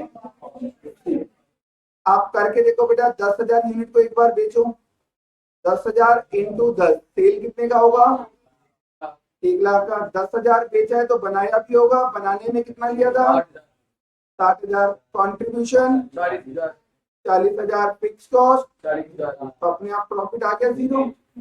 इसका मतलब ये 10,000 जो हमने आंसर निकाला है, ये आंसर बिल्कुल सही है। और इसके लिए फार्मूला भी डेरिवेशन हमको मिल गया यहाँ से, fix cost divided by contribution per unit. तो लिखिए बेटा इसका फार्मूला, इसका फार्मूला होता है fix cost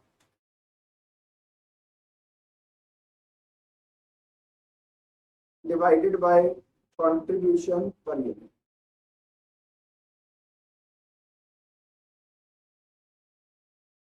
fix cost divided by contribution per unit. तो पहला फार्मूले का डेरिवेशन आ गया। कोई दुख दर्द शोक अफसोस किसी को, देखा जाए तो बस फिक्स कॉस्ट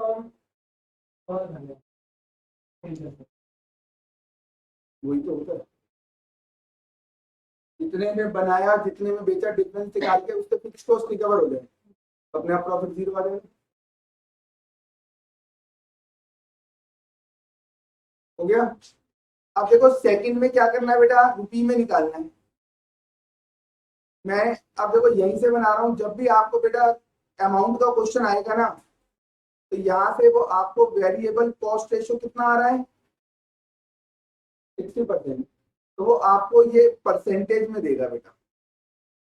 जब भी वो अमाउंट के लिए बोलेगा ना, तो आपको सिचुएशन हमेशा होगी वेरिएबल कॉस्ट 60% और आपको फिक्स कॉस्ट दे देगा कितना, पहले वाला ले लेते 40,000, कहेगा बीईपी बताओ कितना, और ये बीईपी इस बार किस में निकालना है, अमाउंट के अंदर। तो इस बार बीईपी अमाउंट का मतलब क्या होता है, सेल्स अमाउंट। तो हमने यहाँ लेट कर दिया, लेट दिस सेल वैल्यू बोल दो, अमाउंट बोल दो, be X at which profit is zero. Profit is zero का मतलब क्या होगा, बीईपी। अब देखो यहाँ से सेल करो, आपने सेल कितना लेट करा है, एक्स। अब देखो यहाँ से वेरिएबल कॉस्ट निकालो, इसका कितना आएगा 60% 0.60x।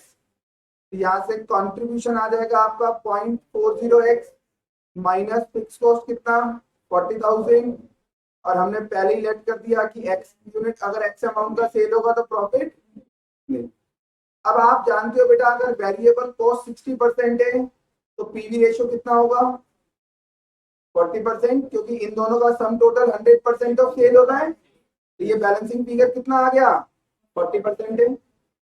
अब देखो आपने वही करा, यहाँ से contribution is equal to contribution, पहला sale minus variable cost equal होगा फिक्स कॉस्ट प्लस प्रॉफिट की। तो यहाँ से सेल था x और ये है 0.6x, ये आ गया 0.40x। फिक्स कॉस्ट कितना है यहाँ पर 40,000, प्रॉफिट कितना है हमारा nil, तो ये आ गया 40,000। x की वैल्यू 40,000 डिवाइडेड बाय 0.4, ये आएगा 1,00,000 रुपए।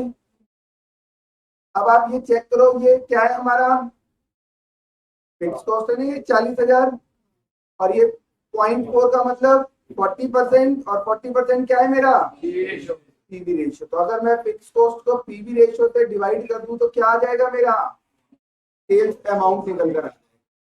अब आप करके देखो बेटा, सेल आपकी 1,00,000 रुपए की है, वेरिएबल कॉस्ट 60% है सेल का कितना, तो कंट्रीब्यूशन कितना आ जाएगा, और फिक्स कॉस्ट भी कितनी है मेरी, अभी भी देखो प्रॉफिट कितना आ रहा है। तो इसका मतलब ये जो हमने 1,00,000 रुपए निकाला, ये आंसर क्या है करेक्ट है। उसके लिए फार्मूला बन गया fix cost divided by PV ratio.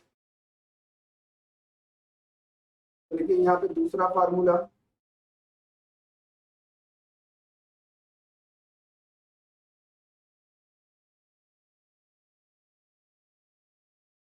Fix cost divided by PV ratio. तो यहाँ से बेटा बीईपी का कॉन्सेप्ट खत्म हुआ।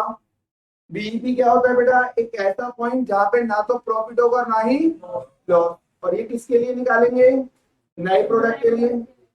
जब भी कंपनी नया प्रोडक्ट लॉन्च करेगी तो फर्स्ट ईयर में चांसेस ऑफ लॉस क्या होता है ज्यादा। तो कंपनी चाहती है कि अगर हमारे को लॉस हो रहा है किसी नए प्रोडक्ट से तो हमें लॉस ना हो, क्या हो जाए जीरो प्रॉफिट। क्योंकि अगर हमें नया प्रोडक्ट प्रॉफिट नहीं दे सकता तो हम उससे लॉस भी नहीं चाहेंगे। इसके लिए क्या निकालना पड़ेगा बीईपी। और बीईपी कैसे निकलेगा, दो तरीके से। पहला कितना यूनिट नए प्रोडक्ट का बेचे जिससे क्या हो जाए बीईपी अचीव हो जाए, और दूसरा कितने अमाउंट का सेल करे जिससे क्या हो बीईपी अचीव हो जाए। कोई डाउट है इसमें,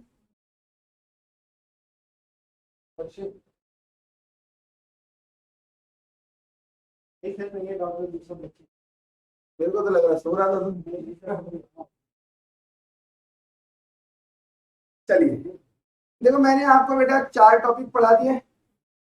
पहला मार्जिनल कॉस्ट क्या है, दूसरा इनकम स्टेटमेंट, तीसरा पीवी रेशियो, चौथा बीईपी। आइए नेक्स्ट पॉइंट की तरफ। नेक्स्ट पॉइंट, कंप्यूटेशन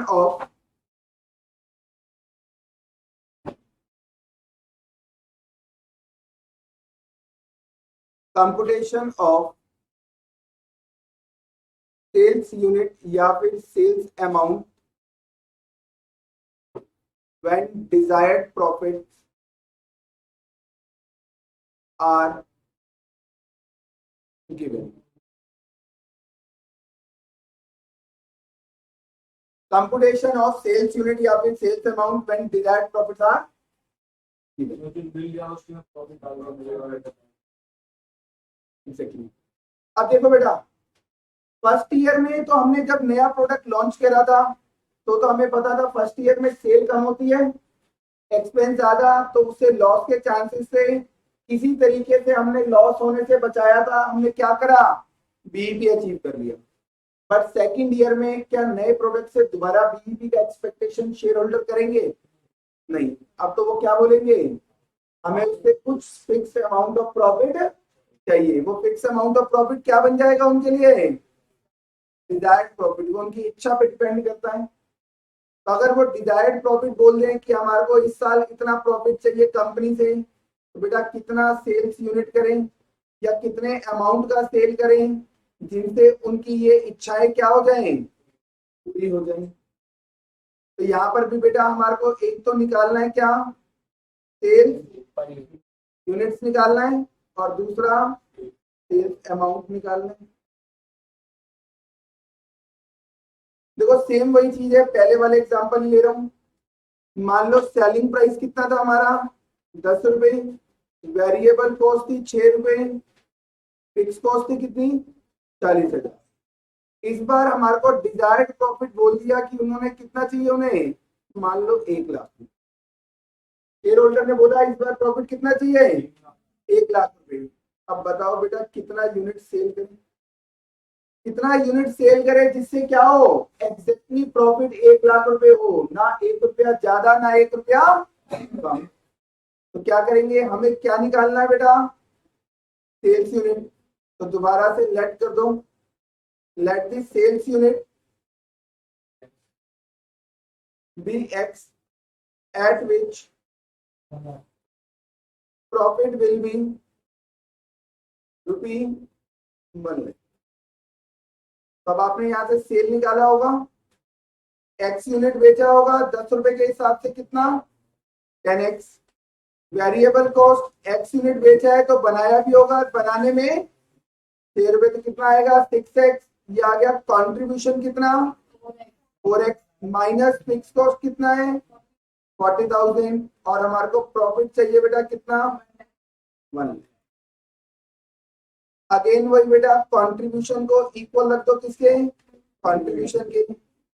बातें नहीं करेंगे बेटा, 10 माइनस 6x ये आएगा 4x, यहाँ पे आएगा 40,000 प्लस 1 लाख, यही आएगा। तो अगर मैं इसको एज इट इज रहने दूं 40,000 प्लस 1 लाख, तो ये यहाँ से क्या होगा बेटा, डिवाइड में आ जाएगा 40,000 प्लस 1 लाख डिवाइडेड बाय 4। अगर आप ध्यान से देखो तो ये 40,000 क्या था, फिक्स कॉस्ट, ये 1 लाख क्या है, डिजायर्ड प्रॉफिट, और ये 4 रुपए बेटा ध्यान से देखो सीपीयू है या नहीं है। तो फार्मूला क्या आ गया यहाँ पर, fix cost plus desired profit divided by CPU. अब आप मुझे बताओ बेटा ये डिवाइड करके कितना आ रहा था यूनिट, 35,000। आप एक बार चेक करके देखो बेटा, सेल करते हैं एक बार हम, 35,000 इंटू 10 कितना आएगा, 3,50,000। वेरिएबल कॉस्ट 35,000 इंटू 6, बोलिए कितना, 2 लाख। कंट्रीब्यूशन आ गया कितना, 1,40,000। फिक्स कॉस्ट माइनस करो 40,000, ये तो प्रॉफिट आ गया। जो हमारे शेयर होल्डर मांग रहे थे वो हमने कमाया या नहीं कमाया, हाँ लिया। लेकिन ये तभी कमा पाएंगे जब कितना बेचेंगे हम, 35,000 यूनिट। तो फार्मूला क्या बना यहाँ से, डिवाइडेड बाय सीपीयू। तो लिखो बेटा यहाँ पर fix cost plus desired profit divided by CPU. आप फुल फॉर्म लिखना बेटा, कभी मेरी तरह लिख दो D/P और बाद में भूल जाओ सर ये क्या था, बाद में बोला मैंने आज ही। अरे बतेरे बच्चे भूल जाते हैं, जब एग्जाम का प्रेशर होता है ना तो दिमाग काम नहीं करता उस टाइम तो आती हुई चीज भी भूल जाती है। मैं उस टाइम पे फोन स्विच ऑफ कर देता हूँ, एग्जाम से 10 दिन पहले और एग्जाम के 1 हफ्ते बाद तक फोन स्विच ऑफ होता है। अभी तो होगा, हाँ तो तब तक तुम्हारा एग्जाम हो चुका होगा। तो सर इतना टाइम कौन होगा? अल्टरनेट नंबर है वो, बहुत कम लोगों के पास है मेरी। 20 के पास तो चलो,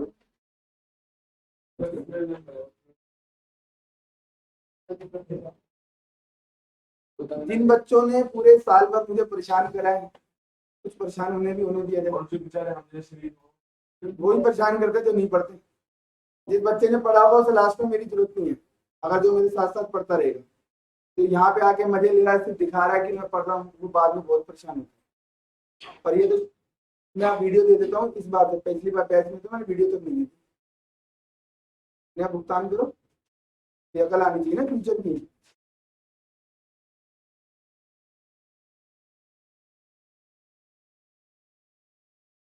हाँ, मेरे को वीडियो से याद आया, कुछ बच्चों ने पैसे डिपॉजिट कराए थे वीडियो क्लासेस के, बाकियों के नहीं हुए। डिपॉजिट कराए थे, मैडम से बात करें, मेरे पार्ट पे नहीं है, मेरी जिम में नहीं आ रहा कुछ भी। चलिए, अब देखो सेकंड क्या करना है बेटा हमारे को। सेकंड में क्या निकालना है हमारे को, सेल्स अमाउंट निकालना है। तो बेटा यहाँ पर अब हम लेट करेंगे, और जब भी सेल निकालना होगा तो मैंने आपको बताया था क्वेश्चन परसेंटेज में देगा इंफॉर्मेशन। तो वेरिएबल कॉस्ट ले लिया 60%, फिक्स कॉस्ट कितना था 40,000, डिजायर्ड प्रॉफिट मान लिया हमने 1,00,000 रुपए। कह रहा है सेल बताओ, सेल बताओ कितनी।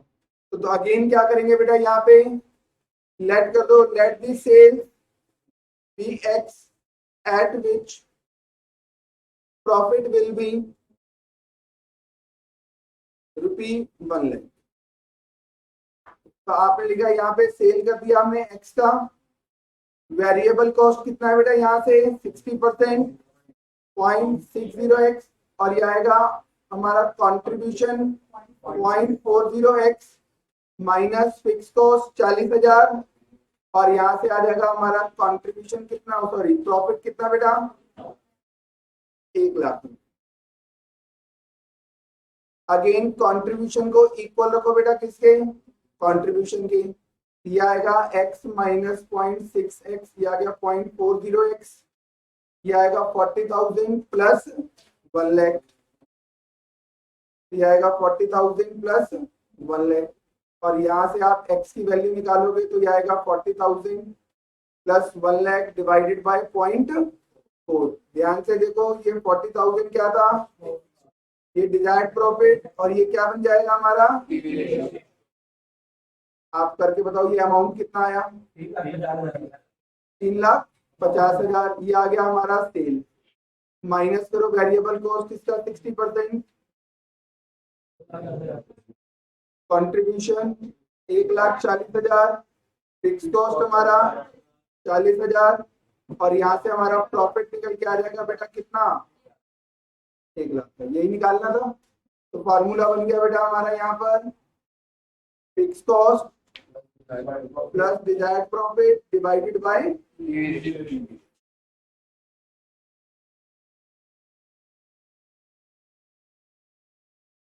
तो आज हमने कितने कॉन्सेप्ट पढ़ लिए बेटा, 5 कॉन्सेप्ट हो गए हमारे। कौन कौन सा, पहला marginal cost, income statement, PV ratio, PV और कंप्यूटेशन। कोई दुख दर्द शोक अफसोस। Question number 4, question number 4, from the following data calculate break even point in units. Second point है what will be the BEP if the selling price is reduced by 10%। आपको fix expense दिए हुए हैं, वेरिएबल एक्सपेंस दिए हुए हैं। देखो सबसे पहले अगर हम बात करें यहाँ पर फिक्स कॉस्ट की, तो फिक्स कॉस्ट में आएगा एक तो हमारा डेप्रिसिएशन दिया हुआ है, एक सैलरी, तो दोनों को ऐड कर देंगे, टोटल फिक्स कॉस्ट आ जाएगी हमारी, ये 1,00,000 का डेप्रिसिएशन, 1,00,000 का सैलरी, ये आ गया 2,00,000 रुपए।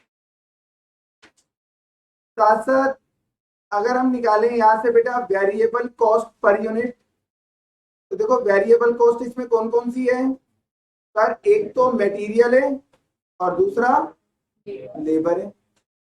मटेरियल है कितना 3 रुपए और लेबर है 2 रुपए, 5 रुपए आ गया। यहां से हम निकाल लेंगे CPU, selling price per unit minus variable cost per unit, यही आएगा। सेलिंग प्राइस पर यूनिट कितना है 10 रुपए, वेरिएबल कॉस्ट, तो सीपीयू आ गया बेटा 5 रुपए। यहां से ही हम निकाल लेंगे पीवी रेशो, पर यहाँ पर पीवी रेशो निकालने की कोई जरूरत नहीं है क्योंकि बीईपी यूनिट्स में निकालना है। तो चलिए फर्स्ट पॉइंट पे निकालते हैं बीईपी यूनिट्स के अंदर, बीईपी इन यूनिट्स। तो यहाँ पर बेटा फिक्स कॉस्ट हमारी कितनी है 2 लाख रुपए, और हमारा कंट्रीब्यूशन पर यूनिट ये आ गया हमारा 40,000 यूनिट्स। सेकंड पार्ट में बेटा क्वेश्चन कह रहा है कि सेलिंग प्राइस क्या हो रहा है हमारा 10% से रिड्यूस, तो यहां से निकाला मैंने new selling price. Old selling price कितना था 10, और ये 10% क्या हो गया, तो नया सेलिंग प्राइस कितना आ गया 9। अब आप सारे बच्चे मेरी एक बात का जवाब देना, सेलिंग प्राइस के कम होने से वेरिएबल कॉस्ट कम होगी या नहीं होगी?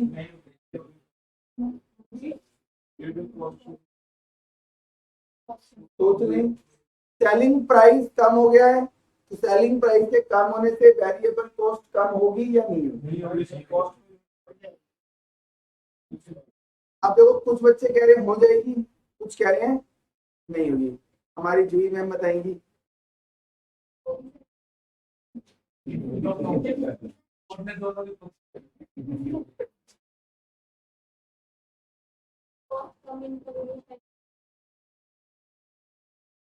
सेलिंग प्राइस कम हुआ, क्वेश्चन इज सेलिंग नहीं होगी। हिमांशी जी नहीं होगी, तो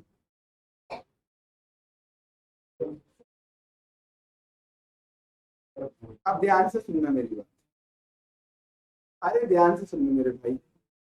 मान लो बेटा मैं हूं मैन्युफैक्चरर और इस प्रोडक्ट को मैं बनाकर पहले कितने में बेचता था 10 रुपए में। सपोज ये पेन बनाते बेटा, ये पेन बनाकर बाजार में 10 रुपए का बेच रहा था, लेकिन इसको बनाने के लिए क्या चाहिए मटेरियल। मान लो आप सभी बच्चों में मेरे सप्लायर हो और मैं आपसे पहले 3 रुपए का मटेरियल लेता था और 3 रुपए के मटेरियल से एक पेन बनाता था और बाजार में 10 रुपए का बेचता था।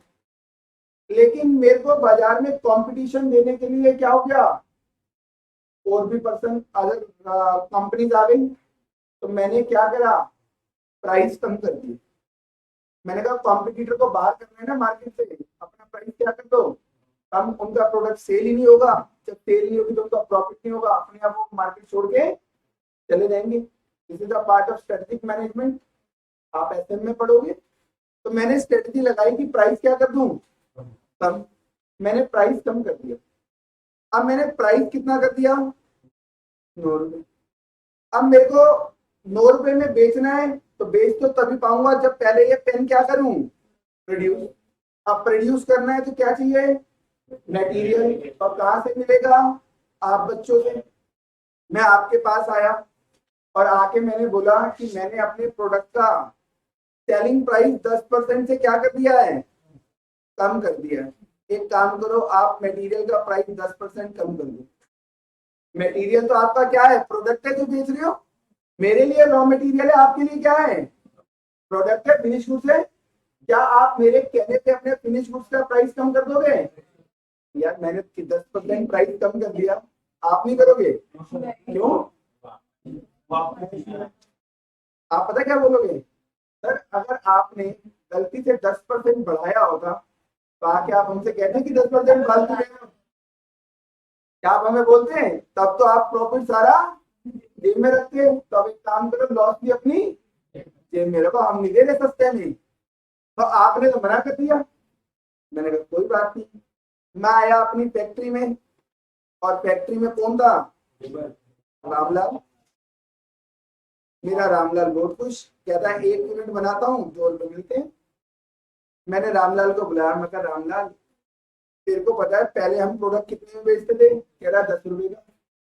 मैंने कहा मैंने ना प्राइस 10% कम कर दी है, अब कितने का सेल हो रहा है, 9 रुपए का। यार तू तो घर की लेबर है, तू एक काम कर, अपना प्राइस 10% से क्या कर दे, कम कर दे। रामलाल कम करेगा, रामलाल कहेगा अगर बढ़ाते, अगर 10% प्राइस बढ़ाते तो मेरे को आके कहते कि लेबर चार्जेस 10% फालतू ले ले। नहीं, प्रॉफिट जेब में रख रहे थे ना, लॉस जेब में रखो, ज्यादा परेशान करोगे तो छोड़ के चला जाऊंगा। मगर ना रामलाल ऐसी बात मत कर, तो रामलाल ने भी मना कर दिया। अब देखो मटेरियल वाले के पास यानी आपके पास आया, मना कर दिया, रामलाल के पास गया, उसने भी मना कर दिया। तो क्या बेटा मेरी वेरिएबल कॉस्ट कम हुई, नहीं हुई। तो बेटा सेलिंग प्राइस बढ़े, सेलिंग प्राइस घटे, वेरिएबल कॉस्ट पर कोई भी चेंज नहीं आता। अरे थोड़ा सा दिमाग लगाते बेटा, थोड़ा सा दिमाग लगाते। आपने बचपन में पढ़ा था, लेकिन 55 तक की एज में आप समझ नहीं पाए कि variable cost is the cost which is changed with number of unit produce. क्या सेलिंग प्राइस के साथ कोई रिलेशन पढ़ा था? आपने तो पढ़ा था प्रोडक्शन के साथ, प्रोडक्शन बढ़ेगा तो वेरिएबल कॉस्ट बढ़ेगी। क्या पढ़ा था? सेलिंग प्राइस बढ़ेगा तो वेरिएबल कॉस्ट बढ़ेगी। तो सेलिंग प्राइस से तो कोई रिलेशन ही नहीं है। सेलिंग प्राइस बढ़े घटे वेरिएबल कॉस्ट में कोई भी फर्क नहीं पड़ता। तो बेटा यहाँ पर वेरिएबल कॉस्ट कितनी आ जाएगी मेरी? सर वेरिएबल कॉस्ट तो 5 रुपए रहेगी। तो यहाँ से सीपीयू निकल के आ जाएगा बेटा मेरा 4 रुपए। अब हम यहाँ से नया बीईपी निकालेंगे। फिक्स कॉस्ट कितनी है? 2 लाख। कंट्रीब्यूशन पर यूनिट कितना आ गया? लो बेटा क्वेश्चन ही खत्म हो गया। कोई दुख दर्द शोक अफसोस उतारो फटाफट। क्वेश्चन नंबर बेटा 3, question number 3।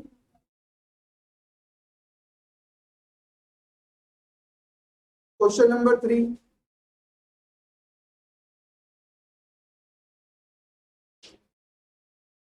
from the following data calculate break even point in units. Second, what would be the selling price per unit if the break even point is be brought down to 4,000 units? How many units must be sold to earn a profit of rupees 10,000? आपको 3 चीजें निकालनी है और इन तीनों के लिए common data दिया हुआ है। Direct material 4 rupee per unit, direct labour 3 rupee per unit, variable overhead 100% of direct labour, selling price 20 rupee per unit और फिक्स्ड ओवरहेड 50,000। पहला क्या निकालना था बेटा? बीईपी। बीईपी निकालने के लिए हमारे को क्या चाहिए बेटा? सबसे पहले हमने यहां से निकाला वेरिएबल कॉस्ट पर यूनिट।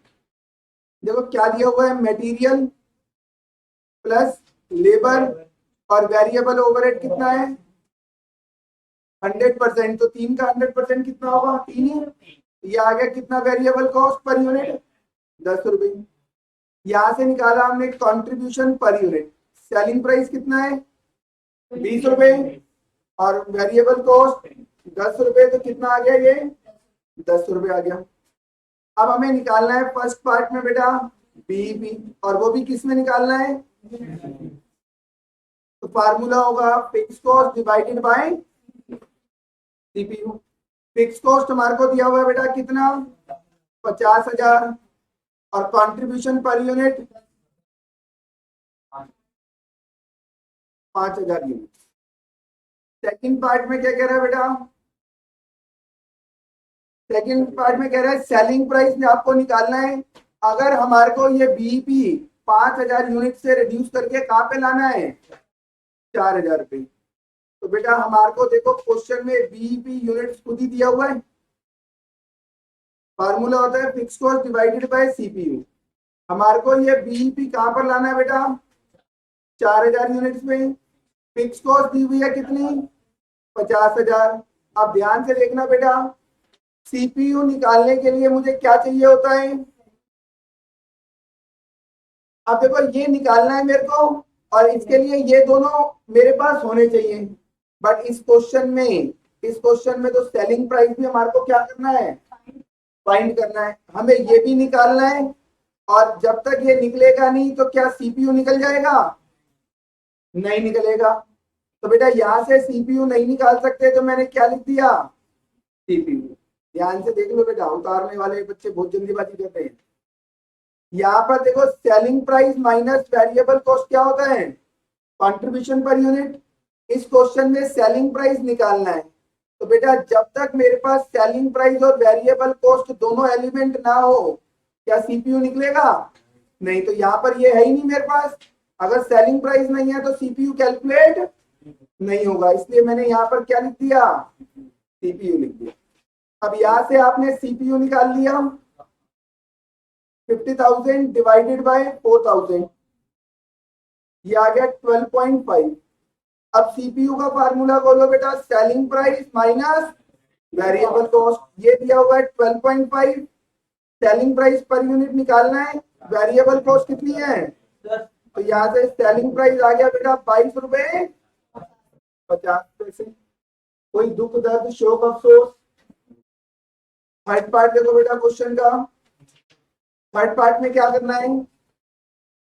कह रहा है कितना यूनिट बेचे जिससे प्रॉफिट कितना हो? 10,000 का। तो हमें सेल्स यूनिट निकालनी है, और सेल्स यूनिट निकालने के लिए फार्मूला क्या था? Fix cost plus desired profit divided by CPU. Fix cost है हमारी कितनी? 50,000। डिजायर्ड प्रॉफिट सीपीयू 10 रुपए। ये आ गया हमारा 6,000 यूनिट। कोई दुख दर्द शोक अफसोस? करिए नोट डाउन बेटा फटाफट। आइए बेटा क्वेश्चन नंबर 2, बातें नहीं करेंगे। क्वेश्चन नंबर 2 देखो, आपको पहला पॉइंट यहां से पीवी रेशियो निकालना है। सेकंड पार्ट में आपको प्रॉफिट निकालना है जब सेल दिया हुआ है 20,000। थर्ड पार्ट में आपको न्यू बीईपी निकालना है, और क्वेश्चन कह रहा है सेलिंग प्राइस रिड्यूस हो रहा है कितने से? 10% से। तो 20% से। आपको तीन चीजें कैलकुलेट करनी है, और आपके पास कॉमन डेटा सिर्फ क्या है? फिक्स एक्सपेंस और बीईपी। आपको ये कॉमन डेटा दिया हुआ है, बीईपी कितना है? 10,000। और आपको यहाँ से फिक्स कॉस्ट दिया हुआ है कितना? 4,000। ये दो कॉमन डेटा है आपके पास, दो इंफॉर्मेशन है, और यहाँ से आपको तीन पार्ट क्या करने हैं? सॉल्व करने हैं। पहला पार्ट निकालना है आपको पीवी रेशियो।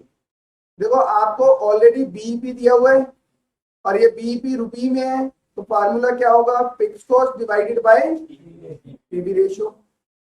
तो यहाँ से ये हमारे को दिया हुआ था 10,000, फिक्स कॉस्ट है हमारा 4,000, और पीवी रेशियो ये तो हमारे को निकालना ही है। तो यहाँ से पीवी रेशियो निकल के आ जाएगा 4,000 डिवाइडेड बाय 10,000, ये आ गया 0.4। और अगर रेशियो में करना है तो 100 से क्या कर देंगे? मल्टीप्लाई, और ये आ जाएगा 40%। First part solve. Second part में कह रहा है प्रॉफिट निकालना है जब सेल कितनी है हमारी? 20,000। प्रॉफिट निकालने के लिए इनकम स्टेटमेंट बताई थी आपको, तो इनकम स्टेटमेंट बनाएंगे। यहाँ पर सेल कितना है हमारा? यहाँ पर 20,000। माइनस कर दो, वेरिएबल कॉस्ट क्या आ जाएगा बेटा? कंट्रीब्यूशन। आपने पीवी रेशियो निकाला हुआ है 40%, और आपको एक नोट लिखवाया था मैंने, कंट्रीब्यूशन का अमाउंट निकालना हो तो सीधा सीधा सेल को पीवी रेशियो से क्या कर दो? मल्टीप्लाई। तो आपने यहाँ लिख दिया 8,000। ये अपने आप बैलेंसिंग फिगर आ गया कितना? 12,000। यहाँ से फिक्स कॉस्ट हमारे को 4,000 गिवन है, प्रॉफिट निकल के आ जाएगा बेटा कितना?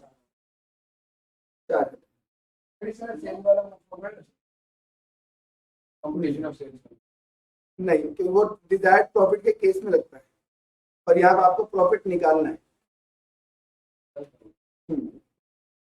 वो तभी लगेगा जब आपको डिजायर्ड प्रॉफिट दिया होगा। Fix cost plus desired profit divided by CP या पीवी रेशियो, तो तभी लगेगा जब डिजायर्ड प्रॉफिट गिवन हो। और यहाँ पर आपको प्रॉफिट ही क्या करना है? निकालना है, और डिजायर्ड प्रॉफिट तो हमें पहले गिवन होता है, और यहाँ पे वही चीज निकालनी है। कैसे अप्लाई हो जाएगा? आइए बेटा थर्ड पार्ट पे। थर्ड पार्ट देखो क्वेश्चन में हमारे को बेटा ये बीईपी दिया हुआ है, बीईपी कितना 10,000 और फिक्स कॉस्ट 4,000। इसी इंफॉर्मेशन से हमारे को नया बीईपी निकालना है। सेलिंग प्राइस रिड्यूस हो रहा है कितने से 20% से। अभी मैंने स्टार्टिंग में आपको बताया था बेटा बीईपी अमाउंट में क्या रिप्रेजेंट करता है सेल को। तो यानी यहाँ पर बेटा यहाँ पर हमारे पास ये सेल है कितने की 10,000 की, और ये बीईपी रिप्रेजेंट करता है एक ऐसा सेल वैल्यू जिसके ऊपर प्रॉफिट क्या होगा 0, और प्रॉफिट 0 तभी होगा जब सेल इक्वल आ जाए टोटल कॉस्ट के, और टोटल कॉस्ट में क्या क्या होता है। अब देखो यहाँ पर ये दिया हुआ है 4,000, तो बेटा इंप्लाइड है ये कितना होगा, तो यहां से आपने क्या निकाल लिया वेरिएबल कॉस्ट। अगर मैं यहां से लेट कर दूं बेटा let the selling price be ₹10, तो बेटा ये 10,000 की सेल करने के लिए मैंने कितना यूनिट बेचा होगा, तो यहां से निकल के आ जाएगा नंबर ऑफ यूनिट सोल्ड। 10,000 की सेल करी है 10 रुपए के हिसाब से, तो 1,000 यूनिट बेचा होगा। अब 1,000 यूनिट बेचा है तो बनाया भी होगा, और बनाने में वेरिएबल कॉस्ट कितनी लगी है 6,000। तो यहां से निकालो वेरिएबल कॉस्ट पर यूनिट। 6,000 खर्च करके बेटा 1,000 यूनिट बनाई है, तो पर यूनिट कितना 6 रुपए। अब हम यहां से निकालेंगे बेटा न्यू सेलिंग प्राइस। हमारा जो सेलिंग प्राइस था ये 10 रुपए बेटा, क्वेश्चन कह रहा है ये रिड्यूस हो गया कितने से, तो न्यू सेलिंग प्राइस 8 रुपए। न्यू वेरिएबल कॉस्ट, क्या बेटा सेलिंग प्राइस में रिड्यूस होने से वेरिएबल कॉस्ट में कोई चेंज आएगा नहीं, ये अभी भी कितनी रहेगी। तो यहाँ से सीपीयू निकालो कितना आ जाएगा 2 रुपए। पीवी रेशियो निकालो यहाँ से contribution per unit divided by selling price per unit into 100, ये आ गया कितना 25%। अब आप यहाँ से न्यू बीईपी निकाल दो। बीईपी का formula fix cost divided by PV ratio, और फिक्स कॉस्ट है हमारी 4,000, पीवी रेशियो आ गया 25%, ये आ जाएगा 16,000। ये आ गया 16,000।